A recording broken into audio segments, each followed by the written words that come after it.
The Gina and Matty podcast. Let's get into a little bit of the news that Suze Didn't Use. We're floating this around a little bit. I like it because you usually do it really early, early and in our the 6 7 o'clock friends miss it. Yeah, so, just mixing it up, giving it to a new audience. Yeah. Our fabulous newsreader, Susie Thompson, who you hear at the top and the bottom of the hour, she is under the pump. Like, it's just her just collating the news, and she has a time restraint. There's only so much she can get in. Yeah. So that's why I like to bring you sometimes the news that Suze didn't use or choose to use. So I'm choosing to use some of this news that Suze didn't use, and this news is street artist Banksy. Now, you're across Banksy, Gina? Nah. Well, Banksy is one of the most famous street artists, and no one knows his identity. So he's an enigma, and he's been going around doing paintings across the streets of London, and he has now done 8 new paintings or artworks in the last 8 days. Now, the last one is a rhino mounting a car with a traffic cone on its bonnet. Wonder if it's a Skoda Kamiq. I don't know. It appeared in Charlton, southeast London. It was confirmed on Banksy's Instagram that it was him. He did one of the swimming piranhas on a police sentry box. The translucent fish was the 7th piece. He's doing a whole lot. Everyone's losing their mind about these Banksys because they're worth quite a bit as well. And he comes out just in the darkness of night or something and does it. And no one knows the identity of Banksy. Yeah. So Saturday there was a stencil of a cat having a stretch that appeared on an empty billboard, and then he just confirms that they're his, which is incredible. I think it's incredible. The unmasking of Banksy, if that ever happens. Sounds like a movie, doesn't it? A movie plot. I'm really hoping his next Banksy, seeing these have all been animal themed, is a silhouette of Ray Gunn doing the kangaroo hop. Just do a kangaroo hop. Just a silhouette on the side of a building. You're so good at that. Iconic. Side it would be note. Absolutely iconic. This one, I don't think we need to do more than the headline. Influencers are trying a new anti-aging facial treatment using the injections of salmon sperm. What? Do you want to know more? Yes. Do you really? Well, no, but Do yes. you really want to know more?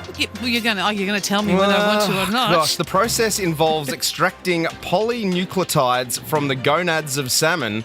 These biopolymers, which are simply the building blocks of DNA, are distilled and mixed into a water formula before being injected. Salmon sperm is used as the most closely mimic our own DNA blueprints. And the treatment can be used on the face. Oh, stop! No, self-censor, Matt. Self-censor. Hands, and most popularly under. Oh God, I can't. I'm just rattled. I am so rattled by. What's more popular than the face and the hands? Under the eyes. Oh. And Kim Kardashian's all over it. Has she done Not it? the first time.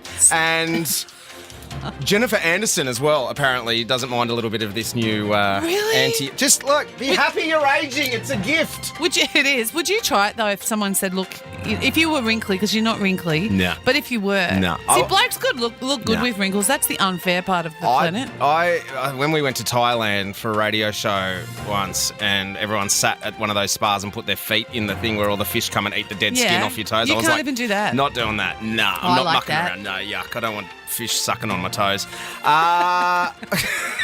And, I'm going to do a new award today. I'm going to call it the Principal Skinner Award. Oh. Because, sometimes you've just got to know you're not in the demographic anymore. Who gets the Principal Skinner Award? Am I so out of touch?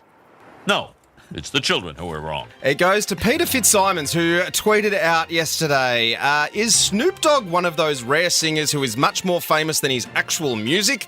I and just about everyone I know who he is, but we have no idea what his most famous song is. Oh. Can you hum it? Well, Peter.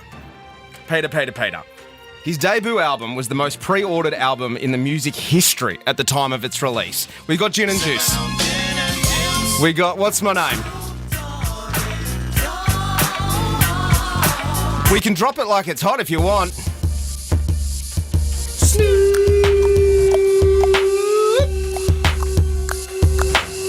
Or we can just be beautiful. So, Peter, congratulations on getting the first ever Principal Skinner Award. Am I so out of touch? No, it's the children who are wrong. No, it's you, Peter. Gina and Matty. You and I, Matty, for two people that make a living talking, we both don't like small talk. No, well, it's like chefs. They don't want to cook when they get home.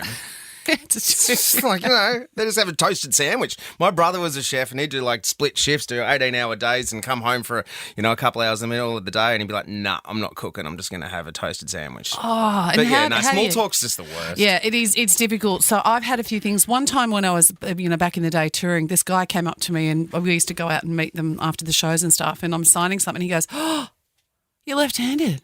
How long you been left-handed? And I could see his face go, oh, I can't believe I just said that. I went, my whole life. And he was so embarrassed. Do you do everything left-handed? No. Because I've played cricket with guys who bowl left-handed but bat right-handed. Yeah, I play tennis very well. I've got tennis elbow. Yeah. When was the last time you played tennis? 10 years ago. Yeah, when you're throwing things around the shit, usually pens at me. You're like, oh, my tennis elbow. 10 years ago. Yeah, well, so I do everything right-handed except I play guitar right-handed. I even blow dry my hair right-handed, but I write left-handed. So anyway, that's and this same. I think it was the same person for our wedding gave me a left-handed potato peeler.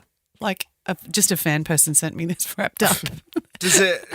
What do you peel a potato with? Your right hand? Yes. Oh no. So it's useless. Yeah. Anyway, what do you talk about? Oh, you and I know never say when you meet someone, nice to meet you. Oh, yeah. Because most of the time we've already met them. So you have to say, nice to see you. That's I learnt that lesson the very hard way. Just the other day you did it in here. Oh, yeah. Well, right? The worst one was when I said it to someone who I'd actually pashed before. Well, there's so many of them, Matty. You can't remember them all. Yeah, that's right. Just broken hearts all the way down the M1. So I've got some good icebreakers. Okay. The best thing, if you've just met someone, this is the way to someone's heart. You say, have you got kids? How much do you love pulling out a photo of your kids? I love it if people ask me if you got. I go, oh, hang on, I'm going to pull out a photo of my child. Mm-hmm. Or if they're a bit older, ask to see a photo. Have they got grandkids? Yeah. Or if you can tell they're not children. You're floating into dangerous territory there. Why? Because you're assuming someone could be a grandparent. If you're opening up with that one. If you're sure. And then also, yeah. Well, you say kids first and then they'll say, no, grandkids. And if they're childless, you say, have you got a dog? And show me the photo. That's a great... You met a dog yesterday you loved, didn't you? We don't have time to go into that. We don't have time. Just don't force your dogs onto people. But I've come up with some really random stuff that will help you if you're stuck. Mm-hmm. So you just say to someone you've just met, nice to see you. Oh, I've got a random question for you. What's your favourite swear word? I mean, that's an icebreaker. Yeah. And then you get to know them. You could get some... We get to know them very quickly because mine's bum. What's yours? I can't say it. I do have a favourite, but I can't say it. It's the one that comes out when you hit yourself? Accidentally step on a nail or something? My favourite starts with mother. And that's my favourite. That's the one I go, oh... But I've got a whole list. Too long. Yeah, too long for the show. Too long. Another good one I think would be, what's the most embarrassing thing you've ever done? And if they tell me theirs, I've got to go sit down. Mine's going to take a while. But I seem to be a beacon for people who want to just do all the talking. If I go to a party... Do they get a word in, though? No, you wouldn't believe it. Yeah, I know, that's hard to believe. I get backed into a corner. I was at a party last month. And not this month, last month. And I got backed into a corner. Mm. And this guy, my instant reaction was... I'm not sure about you, you're a bit odd. And I thought to myself, no, give him a chance. My instant reaction was, you're a bit of a douchey, but no, I'll give him a chance. So I said, how did you guys meet? 45 minutes later, he still hasn't asked me how I met my husband. No, but 45 minutes and later, he convinced couple of rosés in Gina to do a gig at the Tamworth Country Music Festival. You got booked. Well, I know I won't be allowed to do it, but a couple of roses in Gina, rosés in Gina said, yeah, I can do that. Is that for someone else to deal with the problem now of cancelling that gig? You're going to palm that one on to Rod to maybe look after? Definitely, but I think there's some good advice for everybody in there. Okay. I'll take one of those. If I get forced to go to a networking event, I'm just going to walk up to someone and go, what's your favourite swear word? See, isn't that a great... And it tells you so much. Gina and Matty. Good morning to our techpert, Trevor Long. Morning, Trev. Now, have you just come through arrivals? Have you just landed back in Sydney? I've just checked into my hotel room in Palo Alto, San Francisco, the home of Silicon Valley, the hub of everything from Apple to Facebook to Google. And it is Google who have flown me here this week for an event in a couple of days. Amazing. What are Google doing? What's the big reveal, or we have to wait? I don't know. I can't tell you until Thursday. Okay. But I would suggest it's the time of year where you get new smartphones from Google. So, yeah, my tip is the Pixel 9. Okay. All right. Can I just quickly, I know we got some stuff to talk about here, but what sort of phone does the techpert have? Are you an Apple guy? Are you a Samsung? Are you a Google? What have you got, Trev? I mean, I switch every 2 to 3 weeks, basically. So I was just using a Samsung until a couple of weeks ago. I'm using one now that is yet to be announced. It'll be announced in a few days, not Google. Sure, gotcha. So, I switch. I probably hover back to the iPhone more of the year than anything else, but it would be 60% of the year at most. That's just so ASIO can't track where you are. That's why you just keep switching. Pretty much, yeah. I mean, it's important to have a burner. That must be hard because I just get the hang of the Apple and then you got to move over and learn a whole new set of rules for a Samsung. You should try having to put every password back into every app. My goodness. Oh, at least you know all about all of them. Yeah, I memorise them all. Frankly, I keep them all the same. But anyway, let's not use that as advice. No. I love stats, Trev. I'm a stats guy. I love it in the sporting world, and I love it just in general conversation, pulling out stats. Internet usage was up as we all just binged the hell out of Paris, mate. Yeah, as I was binging my way through everything possible on Stan, I was thinking, hang on a minute, this must be causing spikes in internet usage. So I asked Telstra.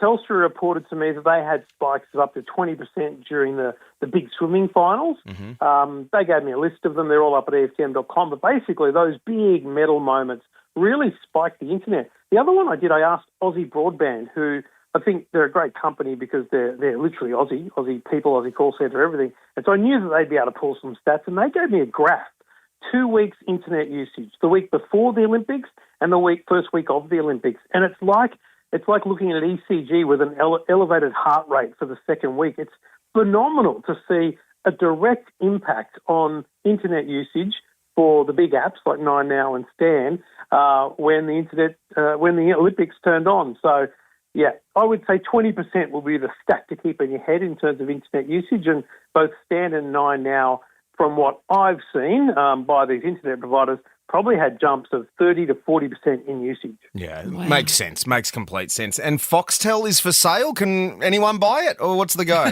You want some money, Matty? Is it on Marketplace, Trev? What's the go with Foxtel? You're not going to find it on the Woy Community Marketplace group. But News Corp, the people that own 65% of Foxtel, announced in their annual financial reports that they, after a review of company operations, had determined that they should put Foxtel on the market, basically. They reckon they've had some interest from third parties.